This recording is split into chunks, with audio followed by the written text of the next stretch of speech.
submarine cables that connect data across continents or between continents. And then there's Nokia Technologies. Okay. And we're part of Nokia Technologies, much smaller. Yeah.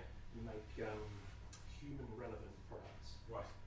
that put big data onto these networks. Okay. So that all this invisible stuff that Nokia does, that's worth about 30 billion euros a year, Yes. has some human relevance. Okay. There's some way for people, man in the street, woman in the street, to access those Yes. networks. Mm-hmm. So there's digital media, which is us. Uh-huh. There's digital health. Yeah. And there's brand licensing, Okay. which are the main parts of the Nokia Tech Right. business. Brand licensing has seen the mobile phones with the Nokia brand. But we're not making those. Yes. Yeah. That's all managed separately, Silicon Valley offices, Finland offices. Digital health is in France, predominantly. We got a big step into the digital health market by acquiring the French brand Withings.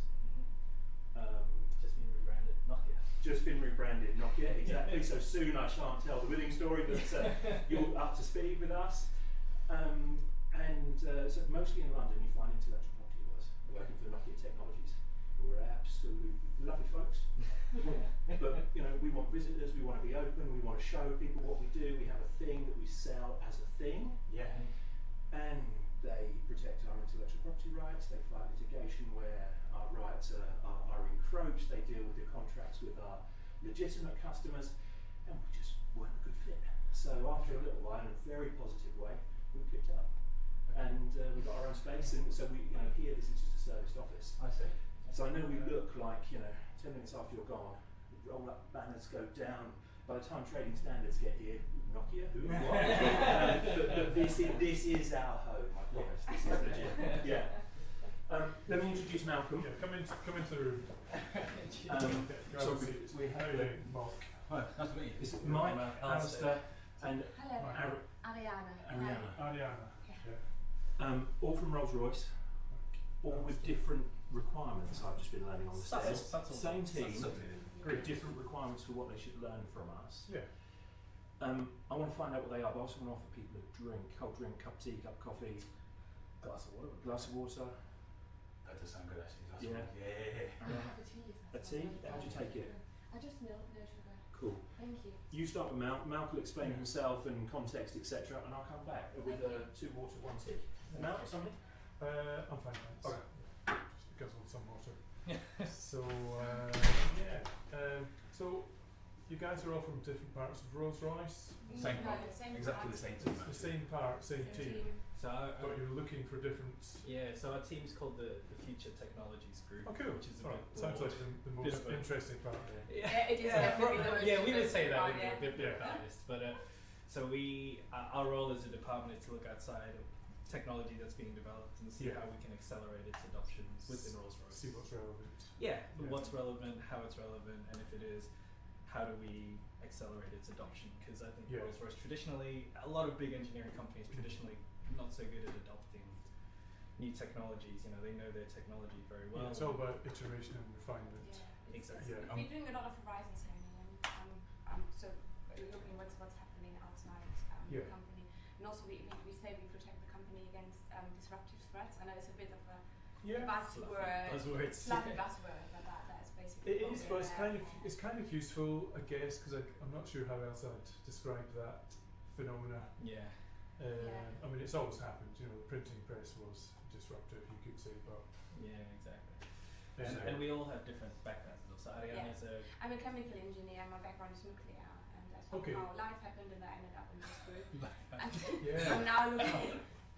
Life happened, and I'm now in the Future Technologies Group. I'm looking after robotics and remote operations, and That's really AI, cool. and augmented you're not reality. doing and nuclear engines then? No, Wow. I'm not. I'm involved. You know that Rolls-Royce has got a big, a relatively big nuclear power company as well. So Yeah. we're doing propulsion systems for the nuclear submarines. Yeah. Or the UK nuclear submarines. We have a civil nuclear business as well. So naturally, nuclear projects quite often land on my desk. Yeah. But I'm not doing. I'm branching out a little bit, so not Yeah. everything Okay. is nuclear. But I'm also looking after augmented reality and virtual reality. Okay. More augmented than virtual reality because virtual Yeah. reality sits with so Alistair I'm as well. doing but, more of the virtual than the augmented, but we kind of working yeah, together on the together. topic. Yeah, I mean sometimes we find this sort of thing is relevant where you've got something expensive that you can't have everybody sitting in front of, and it's good just to give people a virtual experience to give them a leg up, even if it shaves 5% of the time with the object, then Exactly. you've saved a hell of a lot of money. So Mike's background is more metrology. Yeah, measurement. Okay, just as well you said that. So Yeah, I said meteorology. Meteorology. Yeah, Yeah. meteorology. not Yeah, I love it. First time I love saw it. metrology, I thought it was meteorology. I thought it was a typo, but no. Metrics, yeah. And Yeah. in our department, we're cross-sector. So for every single part of Rolls-Royce, so nuclear, marine, aerospace, Okay. Yeah. and there's very few departments of Rolls-Royce that do that. But Yeah. And then Okay. my background is more on the marine and power systems businesses we call. Yeah. So that's like power plants, like reciprocating engine power plants, that kind of stuff. Okay. So yeah, all from the same department, but all have our own backgrounds, and I think that kind of Yeah. shapes what our interest tends to be in a particular technology. Yeah.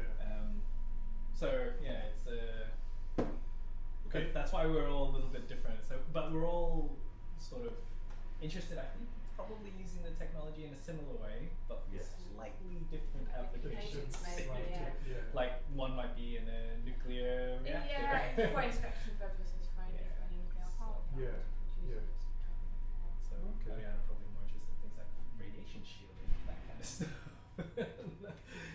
Maybe.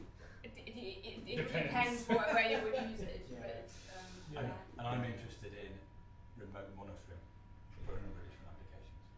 So Okay. the remote, I'll be interested to see how the technology is, how it performs anyway. But Yeah. I'm very excited about seeing it. But there's also maybe another element of it, even if it's not possible now. Is it in the future possible to put something like this somewhere Yeah. and monitor it from the other side of the world?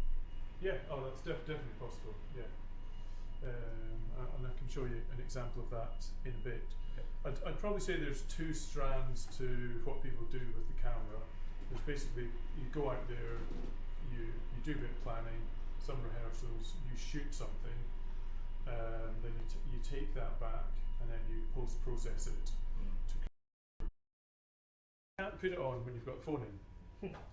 But the previous version, the white one, you could stick it on. Yeah. I think. No, that's I fair enough. think you can put it on as long as you've not got a right-angled mini jack on your headphones. Well, it Can't depends you? on the size of the phone That is once true. you've That moved is true. once you've moved these things in, This conversation is making me feel a lot better because I faffed about with that for about an hour and I couldn't get it to. yeah, because once you've moved Oh, things not in sitting on. to grab the phone, then it won't fit on. No. Because I turned up somewhere and they'd stuck their logo on the door, and I was just like, oh, can't stick it on. Where are you, Alistair? Well, you can't even hear me, so that's fair. Right. So that's us live, being stitched live. Uh-huh. I'm going to try get over here and grab a web page. Do you want suggested? And I'll also try to get this to YouTube and to show you on my phone. You can see it on your phone if I manage to get enough bandwidth. Okay, so we've got this going on. Right, let's go to YouTube and do a different stream. Oh, actually, it's just picked up that it's streaming. So,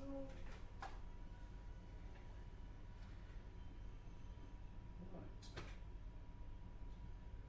catch up.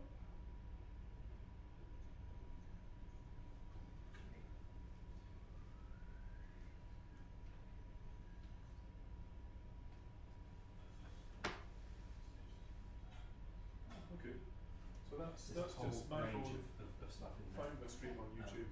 Oh, okay. It's terrible quality, but welcome it to catch explore. up and it was bringing to slightly better Do you quality. like it a bit tighter, perhaps? You're on the just above your ears. Yeah, we've got bad streaming Got the status, side. that means we don't have a lot of So, bandwidth. okay. So this has gone onto the internet and then. Yeah, well, Yeah, I'm just, that's I'm right. just picking this up over And Wi-Fi. I see. And it should you light up can see again this when on it your own phone. recognises that It's you're just, there. it's just Yeah? YouTube. Yes. Yeah, okay. It's And I've just got the YouTube sound. stuff. And up for?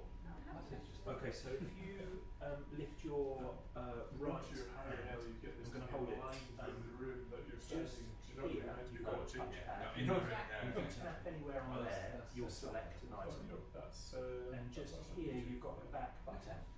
Oh, that's how So if you're in somewhere that you Right. don't want to be, you can back out Yeah. of there.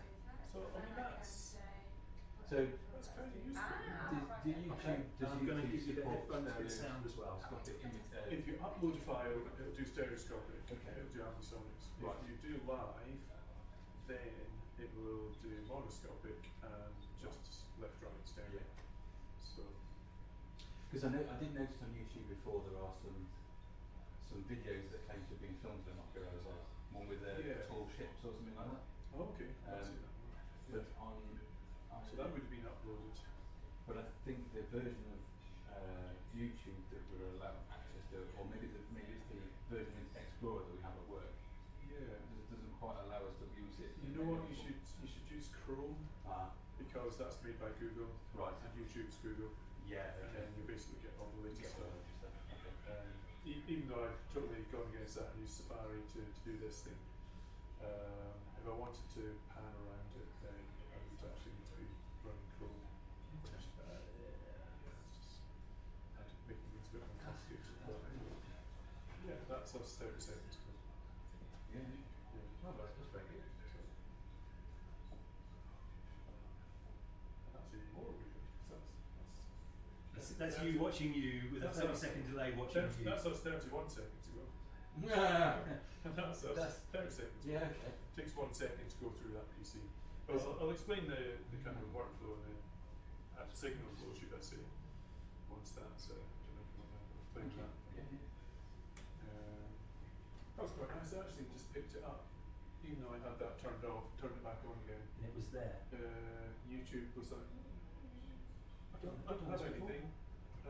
And then, yeah, got something now. So, robust.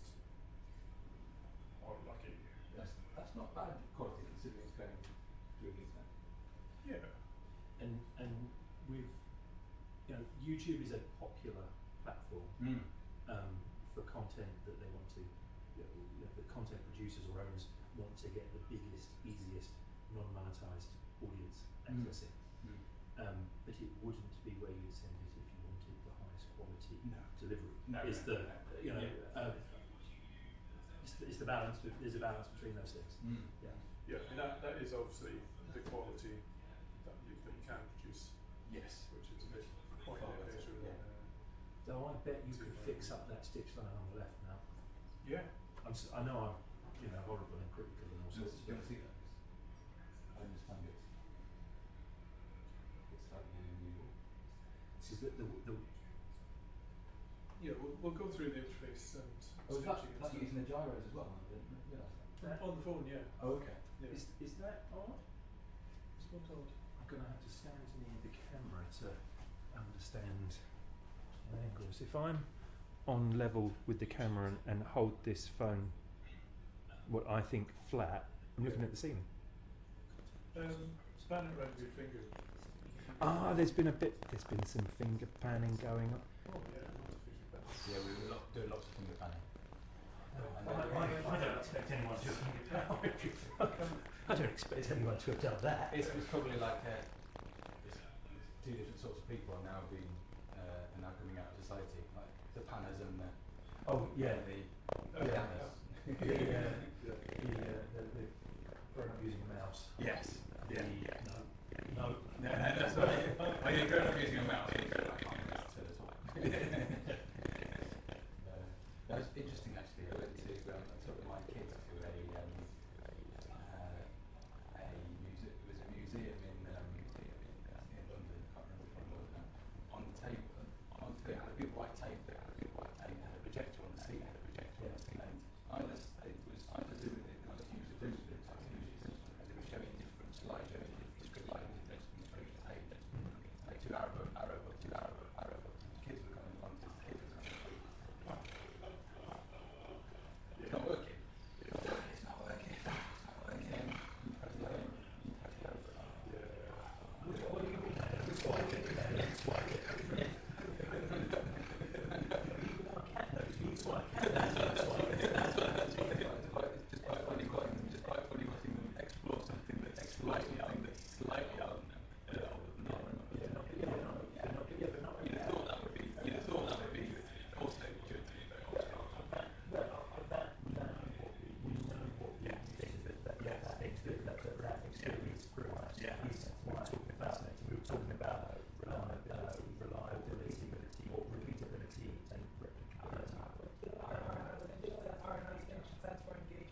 stuff. Is much more challenging to prove. Yes. Okay, quality. I haven't fixed any sticky. I do is breaking up a little bit. But I'll take you over here and I'll show you the stitching control and all that sort of stuff. All of the stuff in the content is more. Did any of it use the directional sound from the voice? Or is it? Because for the music videos and stuff. Yeah, for the music videos, not. Is Argos on there? I think that does, doesn't it? Yeah, the one which was right on the left-hand side. Yeah. Okay. That does. Yeah. I think the two Toyota pieces probably would as well. Those snippets, I think. Yeah. Yeah. There's a lot of like mics and stuff. Yeah. On the one that was driving. So in more sophisticated productions, you do tend to get audio captured at the point that the camera is out in space, and then additional sound sources, whether they be real or synthesized, and then a 3D sound space will be engineered in an environment like Steinberg Nuendo, like one would for a game, but bringing real aspects and non-real aspects. So a pure, what did you capture with the camera? Yes. No, it's just it's once it goes through a production. We have. It's a while since we have had a demo that was simply that, I think. Yeah. Yeah. I was just curious. Because Yeah. the music video, like you're saying, the kids one is really good. Yeah. High production quality, and really good. And then the one that was all on the left, this solving crime thing. Yeah, the Argos one. Is that the Argus one? Yeah. So that one, I was like, okay, this is kind of interesting. But it's when the kids started walking, and I was like, oh, this is very weird. But the weirdest bit was when he waves, and I'm like, that's not right. And that's the bit where I was just like, It's interesting if you follow and we have peculiar experience of this, I think, because we use that content to give a technology demonstration rather than really a demonstration of the content itself. And if you are engaged with a narrative, you should, or one should understand that one has been put into someone else's memory. Yes. So the waving of the hand, it was an action taken not by you, but by the host body of the memory that you are currently invading or re-experiencing. And so they've created a story that tries to work with this disembodiment aspect. So that I think discomfort might actually be intentional. There you go. But it was just interesting that I was like, okay, walking, because we've done some, drone videos where it's like, as soon as you start to accelerate, you get a little bit. I'm like, okay, I can kind of deal with this. But it was when the hand came up because I'm not seeing anything from someone's point of view where I'm in there. If you watch that piece further through, there's a moment where the girl leans in to kiss him, who is you. And you see a lot of people at that point. Recording. You didn't realise that, right? Not in this. But it's a really good measure for because from the outside we can't see what the person on the inside is viewing. We can't even hear it if they've got a reasonable pair of headphones on. But from some of those actions or reactions that they make that they're engaged with the experience that's happening inside that environment we're isolated from. But I didn't just wave. Exactly. She tried to kiss me. They're quite good measures for is the person in there engaged with the content, and if they are, you can argue quite strongly that the technology has stopped being a barrier, and the content that you have produced, whether it be for entertainment purposes, whether it be for some industrial application, the content is conveying the message that it was conceived to convey, and the technology has stopped being the thing that people are assessing. And that, I would argue, we sell technology, but I would argue that. That's you Precisely. Which one? Yeah, Which ones precisely. were Yeah. you in? That you're no longer conscious of the fact you're experiencing new technology. Yeah, and the first moments we think about what's my favorite thing when I see a picture of something, it's a Oh, you structure, love the old it's days. this is a little bit, it's a little bit low light, I'm not using it. But if you get into the store, when your responses are to They your were just telling us about it. Because I didn't watch the picture, but the guy's hand came up to it. I was like, whoa! And I was like, I need to tap if you watch it rather than TV, the technology is going to Yes, I see. Did you this is the equivalent. But it's quite funny if you go, there's a scene where you go down a slide somehow. We were discussing the same piece, yeah. And you turn your back and you see the body of the person, but you don't see the head. There's no face. It's cool. It's like an out of space kind of experience. And then I'm sliding down. I'm actually being a person without a head kind of thing. That was one.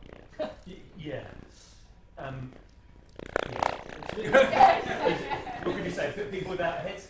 Yeah, that's all. Yeah. That is No, up. it's cool. It's experimental somehow. Yeah. I like that. Right. Yeah. They made most of that piece with, I'm going to assume a short actor, wearing the camera on a shoulder harness and costumed to him. So the camera was as the head, and all of the other actors played around the actor who was costumed, with the camera on a As a shoulder, head. with the camera as a head, which is why when the other people in the piece, you feel that they are talking to you, they were in the production talking to you. Yeah. That's pretty cool. Like, we're still taller than me because I felt like taller than So that is that's YouTube, Oh. and that's us 30 seconds ago. Come see So what I'm about to come up here and see the explain to parts. you now Yeah, is that's a quick through. So that's just the YouTube app on my phone. That's streaming through the internet. That's good. So I like that. so what we've got the camera, we've got that data that we could record to do post production with.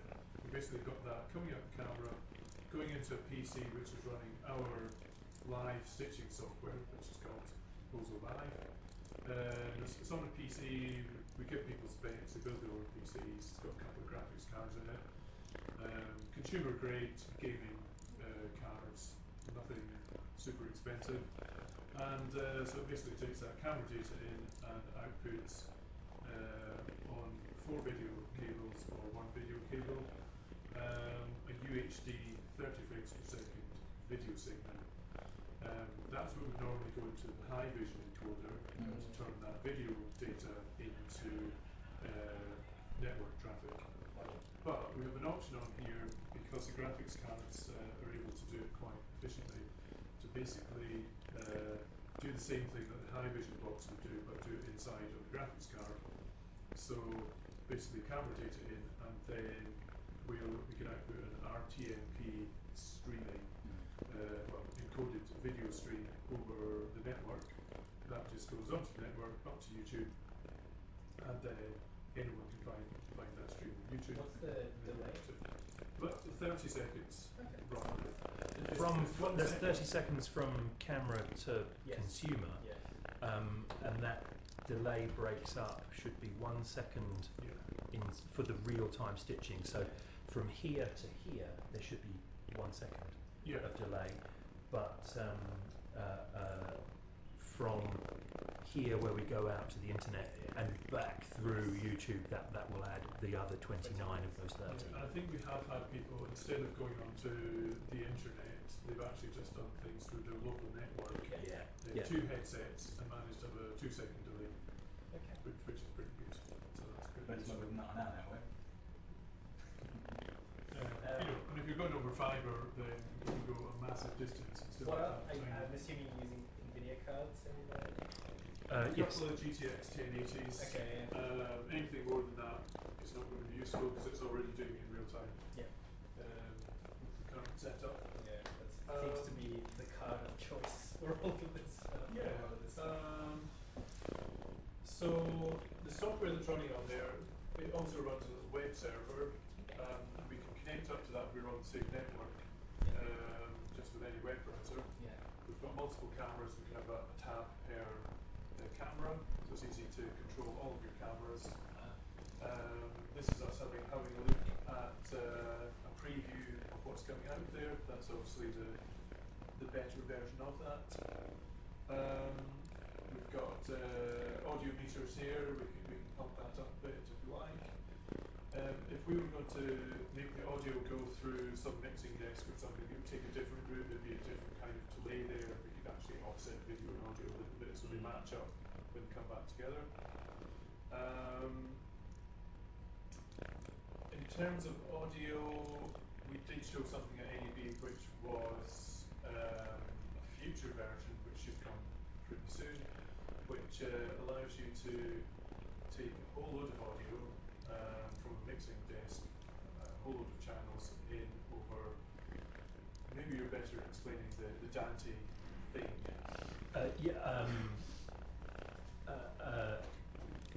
I'm going to assume the invitation means I am.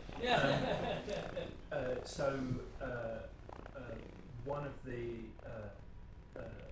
very near future evolutions of the Ozo Live workflow will be the ability to add extra spatial audio elements to the sound which is captured by the camera. And I think one of the smart ways to think about this is first with the why you would need it, how you would use it. Imagine you're at a music festival and you've got multiple cameras distributed around the stage. You know, one of the selling arguments behind the VR stream or the VR experience, the virtual ticket that you might want to go to the festival, is not to stand in the crowd with everybody else and see the tiny little figures jumping around on the stage at a great distance, but to be as if you were present on the stage with your favourite artist or Jeremy Corbyn or whoever's been on stage at a big festival recently. The odd thing about that is the sound on the stage is very different from the sound that the real audience would get, the TV broadcast audience would get, and maybe the sound that you would recognise. And from the different camera positions on the stage, the spatial element of that sound will be different as well. You know, go onto a live stage, get onto a drum podium, and the drummer is going to have their own monitor mix, you know, screaming at them, probably only on one side, while the rest, you know, the other side of them, there might not be much sound at all. And if the camera is there with the drummer, the camera will be being screamed at with the drum monitor from one side, not much on the rest. You wouldn't be able to hear the singing of the guitar or the keyboard. So what we have is the ability, first of all, to have separate spatial audio captured by each of the cameras on the stage, which give you an audible perspective to locate you within the space. But then we have the ability to bring in additional audio channels or stems or feeds, whatever you're comfortable calling them, over a Dante network, which is a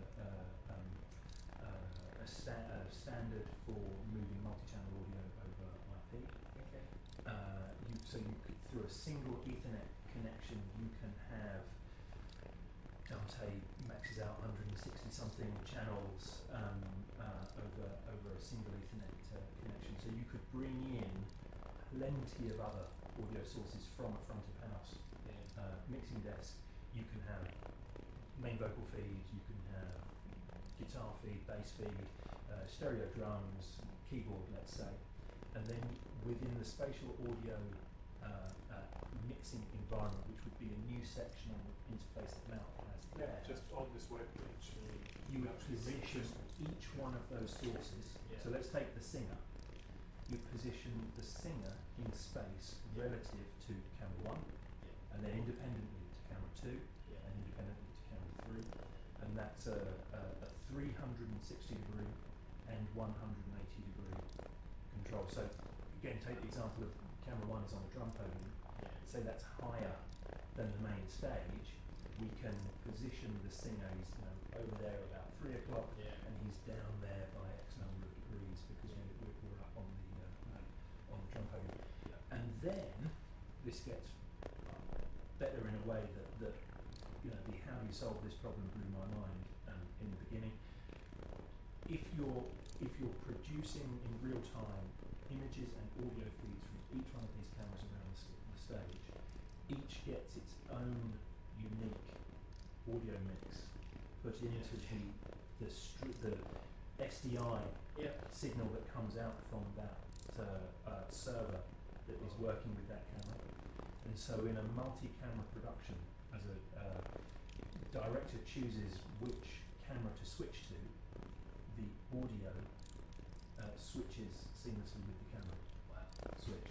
So if we went from being on the drum podium to being left of stage, and that meant we went from having the singer in front of us to on the right of us, as that camera gets switched and the singer's position changes visually for us, their sound within the space around us would shift with their physical position within the visual space around us. It's very hard to describe. It's very cool in practice. Yeah, I can imagine. And I think if you guys are thinking of having cameras in environments where your ears are telling you a lot about things being abnormal, you might find various sound sources masking other sound sources. Yeah. If you were going to be doing that live, then you would be able to have microphones wherever you fancied Yeah. and have everything spatially separated, so it's actually, in fact, actually quite clear for you to hear once you're used to how that room or environment should sound. Actually, very clear for you to look around and hear abnormal stuff. So if it's a space that you've been involved in the engineering of, and you understand the geometry of the space, you could position additional microphones at known locations relative to the known location of the camera. You could mix them in with the audio that's coming in real time from the camera. And you've got your experienced, senior engineer sat in a control room who's saying, I can definitely hear it. It's happening somewhere, and he points around the sphere, and your audio controller in that live stream can take the microphone which is in the direction that your experienced engineer is pointing, turn up the gain for that individual microphone, even perhaps turn down the gain of the others, and you're listening to what's not heard from that direction but is happening at that place. Yeah. So you could make more sophisticated this three-dimensional audio exploration of a space. How did you call it?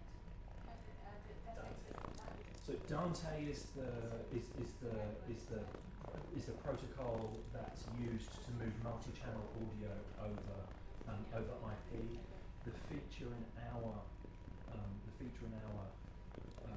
Ozo Live product will be called SAM, Spatial Audio Mixing. Sam. Yeah. Ozo and Sam. Is Sam going to get his own little, because I know that Ozo's up there. What's the logo? It's quite cute. The little Ozo logo. Yeah, just I guess it's intentional. It's Sam. Yes. Not sure sounds going to come up. No. Yeah. I think the only official logo is Ozo written in this way, but there is a really sort of Mickey Mouse. Yeah, I see the thing Yeah. behind the. Yes, and that one even has the eyes Yeah. put in. I think that is popular but unofficial. Okay. Ah. Because it's the logo on the apps as well. Yes, it is that. Desktop app. Yeah, that's true. It would be difficult to get rid of them. Icons. But I'm the sort of dork who reads our brand communication guidelines, Yeah. and I don't think it's referenced in them. No, that's for brand to catch up with. That's a question for Eric this afternoon. That's what that is. Yeah. But no, I think It does it's, get rid of its size. yeah, I think it's quite cool. But that's I think that's like this like we're talking about spatial audio stuff. I think that's where there's a lot of industrial applications which require that kind of stuff. And even though you can put individual microphones around, there is still probably an application where being able to just take that and as a relatively inexperienced audiovisual person like a field service engineer, being able to repeatably and reproducibly position this one unit capture that sound. And I was saying to him earlier, you could do a commissioning one, and then you could get the operator to be like, hey, capture 5 minutes of video and audio every year, and you just track how That sounds really interesting one. I'd not really thought about that very much until today. Well, that's why my angle is slightly different. Those microphones to do the more detailed spatial audio capture, they could be infrastructure. Yes, You know, exactly. Yeah. with all due respect to people making microphones, they're cheaper than multi-sensor cameras. You could have those fixed, wired in to the infrastructure at known points, and if the camera is deployed for inspection at a known point, so it's accurately located within the three-dimensional environment, the camera position would be known relative to those microphones, and if you said chief engineer receives camera, sets up camera, does his recording, delivers that recording back through a Rolls-Royce app, and link to your service team for remote analysis. You could do that even independently. You could just listen into the audio from time to time. Absolutely. Switch from Is- the changes. The video channel would just be Yes. empty. The video channel would be empty, and if you hear a change, you could put the video channel on there. So that was really Yeah. Is there some kind of 3D model which works out the maths of when you're setting up something like a concert venue or something? Is there some kind of 3D model which you can use to position the camera correctly in that space, or is it just more of a triangulation between digital? We don't have something that does that. Just because we mentioned Sunseeker earlier, I take that example. Let's say that this is something that you're doing together with a partner or customer like Sunseeker. You would have them provide their CAD for the engine room, and you would read the location that will, if everything is in its rightful place, that will be possible to set up a camera. Yeah. And so that its position is known,